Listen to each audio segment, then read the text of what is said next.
ठाकरेंचे लोकसभेतले 6 शिलेदार फुटले, पण सर्वाधिक टीका आणि ट्रोलिंग धाराशिवचे खासदार असलेले ओमराजे निंबाळकर यांच्यावर होतीये. मरेपर्यंत ठाकरेंना सोडणार नाही असं ओमराजे म्हणत होते, पण राजकीय अस्तित्वच धोक्यात आलं, त्यामुळे निर्णय घेतला असं ओमराजेंनी आता म्हटलंय. पाहूया. साहेबांची साथ मरेपर्यंत आम्ही कधी कोणी सोडणार नाही. मरेपर्यंत उद्धव ठाकरेंची साथ सोडणार नाही असं कालपर्यंत सांगणारे ओमराजे निंबाळकर सुद्धा फुटले. शिंदेंनी फोडलेल्या 6 खासदारांमध्ये धाराशिवचे खासदार ओमराजे निंबाळकर आहेत. पण ओमराजेंनी राजकीय अस्तित्वच धोक्यात आल्यानं निर्णय घेतल्याचं म्हटलंय. मी मोठ्या धर्मसंकटात आहे. भावनिक विचार केला तर निर्णय चुकलेला वाटतो, पण राजकीय विचार केला तर तेच बरोबर आहे. माझ्यासमोर राजकीय अस्तित्वाचं संकट समोर होतं. माझ्याकडे निष्ठा आहे, पण समोरच्यांकडे सत्ता आहे. खासदार असूनही माझ्या मतदारसंघातील स्थानिक स्वराज्य संस्थांच्या निवडणुकीत स्वतःची माणसं निवडून येत नसतील तर भविष्यात राजकीय अस्तित्व धोक्यात येऊ शकतं.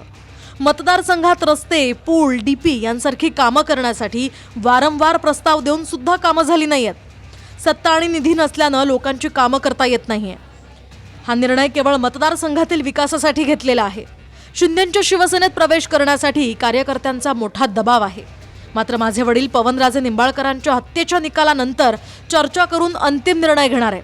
पक्षांतरासाठी पैसे घेतलेले नाहीत आणि Y+ सुरक्षा सुद्धा मिळाल्याच्या चर्चा पूर्णपणे खोट्या आहेत, असं ओमराजे म्हणालेत. लोकसभेच्या निवडणुका ज्या अत्यंत कठीण काळामध्ये आम्ही लढत होतो, समोरच्यांजवळ सगळं काय होतं, यंत्रणा होती, मशिनरी, प्रशासन होतं, पोलीस यंत्रणा होती. संपूर्ण त्याचा वापर करून कितीही त्यांनी विरोध केला तरी महाराष्ट्राच्या जनतेनं चांगलं भरभरून यश या महाविकास आघाडीला दिलं होतं. 9 खासदार शिवसेना उद्धव बाळासाहेब ठाकरे पक्षाचे निवडून आले आणि त्याच्यानंतर तुम्ही हवं ते स्वतःच्या स्वार्थासाठी वाटेल ते करून आणि त्याची दृष्टीनं तुम्ही शिवसेना पक्षाच्या नेतृत्वाला देता, शिवसेनेच्या नेत्यांना देता. मी कालपासून कितीतरी ओमराजेंच्यासाठी, बंडू बॉसच्यासाठी इतके फोन आले माझ्याकडे आणि मला असं वाईट वाटत होतं की काय बोलावं आपण या लोकांशी. आणि आदित्य साहेबांसाठी आम्ही यांच्यासाठी दिवस रात्र केले. ओमदादासाठी शिवसैनिकांनी कुठल्याही 1 रुपयाची अपेक्षा न करता रडतायत लोक मतदारसंघामध्ये. हे पैशाने घेतले जाणारे लोक नाही. या लोकांचा विश्वास आदित्य साहेबांनी, बाळासाहेबांनी ओमदादाला एवढं प्रेम देऊन जर ओमदादांचं त्या लिस्ट मध्ये नाव येतंय म्हणल्यावर आमच्यासारख्या सामान्य शिवसैनिकांनी काय करायचं काही सांगा आता. त्यामुळे प्रदीप भैया, हा विषय फक्त राजकारणापुरता किंवा एखाद्या चॅनलच्या TRP पुरता नाही. इथल्या शिवसैनिकांच्या काळजावर घाव झालाय.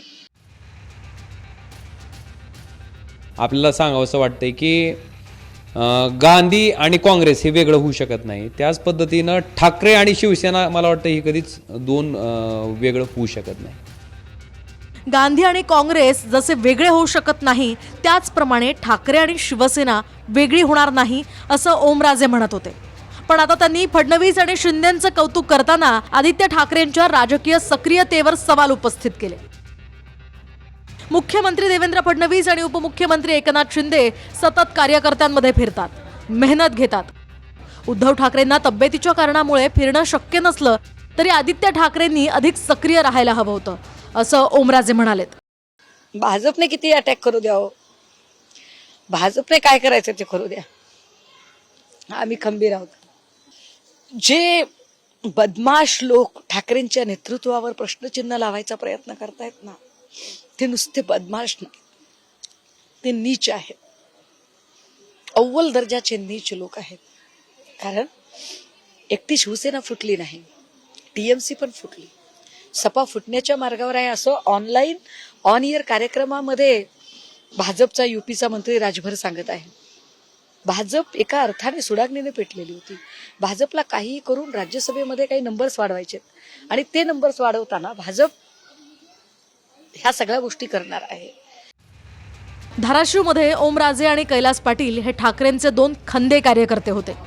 ठाकरेंचे जयवीरू म्हणून धाराशिव जिल्ह्यात त्यांची ओळख होती.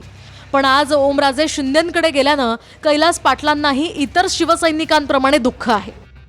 माझ्यासाठी का सगळ्यांसाठी, शिवसैनिकांसाठी ही खूप वेदनादायी गोष्ट आहे. माझी कालही अपेक्षा होती आणि आजही आहे की यातून काहीतरी सकारात्मक घडावं आणि पहिल्यासारखी शिवसेना परत एक संघ राहील. ही वेदनादायी आहे आणि आम्ही आजपर्यंत सगळ्या पक्षाचे कार्यक्रम आम्ही एकत्र जात होतो, सोबत असायचो. आपण मिळून काम केलेलं असतं आणि मिळून काम केल्यानंतर एखादा मित्र जर समजा त्यावेळेस सोबत नसेल तर आपल्याला वाईट वाटणं साहजिक असतं.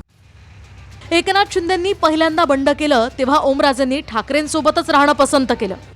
जाहीर प्रचार सभांमधून ओमराजे फुटणाऱ्या आमदार आणि खासदारांवर गद्दार म्हणून तुटून पडत होते आणि फोडाफोडीवरून मतदारांना जाब विचारण्याचं आवाहन सुद्धा करत होते. ते व्हिडिओज आता सोशल मीडियावर व्हायरल होत आहेत. बाबांनो, लोकशाहीच्या मार्गाने तयार झालेले पक्ष जर ह्या पद्धतीनं फोडले जात असतील तर ह्या गद्दारीचा जाब आता तुम्हाला. उद्धव ठाकरे साहेबांनी आम्हाला एकदा आमदार आणि एकदा खासदार केलं.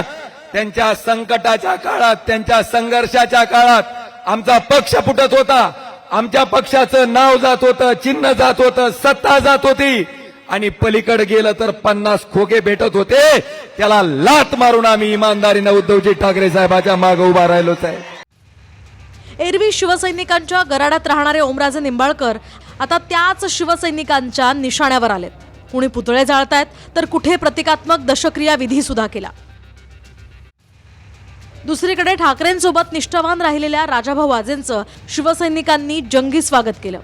तर इकडे ओमराजेंच्या धाराशिवच्या घराबाहेर शुकशुकाट असून अनुचित प्रकार घडू नये म्हणून पोलिसांची सुरक्षा तैनात आहे. राजे गेले आणि वाजे राहिले असं ठाकरेंच्या शिवसेनेमध्ये आजचं चित्र आहे आणि त्याची ही 2 दृश्य बोलकी आहेत. पुण्याहून प्रदीप कापसेसह सागर सुरवसे, TV9 मराठी, धाराशिव.